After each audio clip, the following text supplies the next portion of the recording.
When Harmonix sold off Guitar Hero to create Rock Band, something significant changed in the design of their games. The new peripheral, the drums, taught players a real skill. So moving into Rock Band 3 for the 360, it was only natural that Harmonix reached into the sticky depths of the 80s and pulled out a pro keyboard. Something to learn about me as a reviewer is that I stand by developers that attempt to move the medium forward, even if they fail or if the forward progression comes with a higher price tag. You might be wondering, like Jen, why are you just reviewing the Rock Band 3 keyboard? Well, it's due mainly to my fangirl love of anything keyboard related. I was aching for a game like this since I laid hands on Keyboard Mania 9 years ago, and prior to that I only had eyes for Mario Teaches Typing. Note to self, future review, Mario Teaches Typing.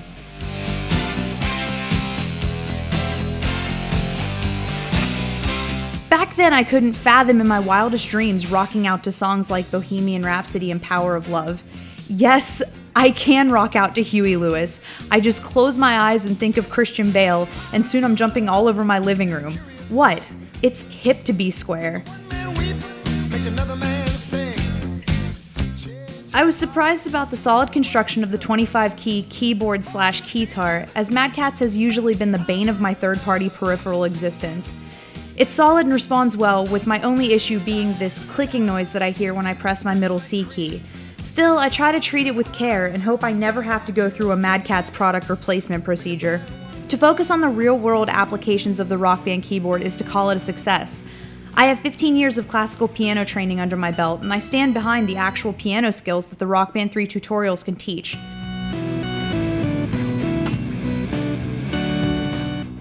In regular gameplay, Harmonix utilizes the same sight reading you've come to expect from their Rock Band titles. Sight reading isn't intuitive to me when it comes to playing piano, but it offers that extra kick in game to keep me on my toes. The playlist is really robust and full of piano men with respected artists like Elton John, Billy Joel, and John Lennon. You can take this game as a digital piano tutor or something to sit back and enjoy. If you're looking to just pound on the keys and have a spectacular time, set it to easy or medium, but if you want the real deal, go for hard or expert, which are almost exact translations of their respective keyboard tracks.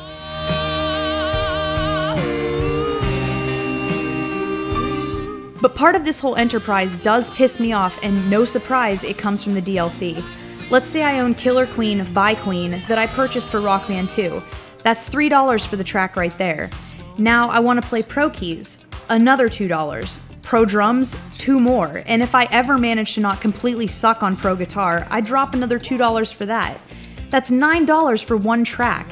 One track! Seriously? Why not reward gamers instead of taking more of their money? So you can stay away from the DLC if you want, saving yourself the grief I frequently indulge in, but you'll miss out on a wide range of artists, at least a few of which should strike your fancy.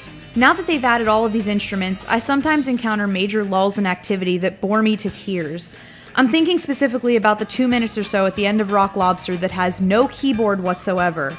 Usually during this downtime, I get up, make a sandwich, clean my living room a bit, try to find something to occupy myself while I'm waiting to earn a place on the leaderboards. I guess it's a sacrifice that has to be made in order to stay true to the song's translation.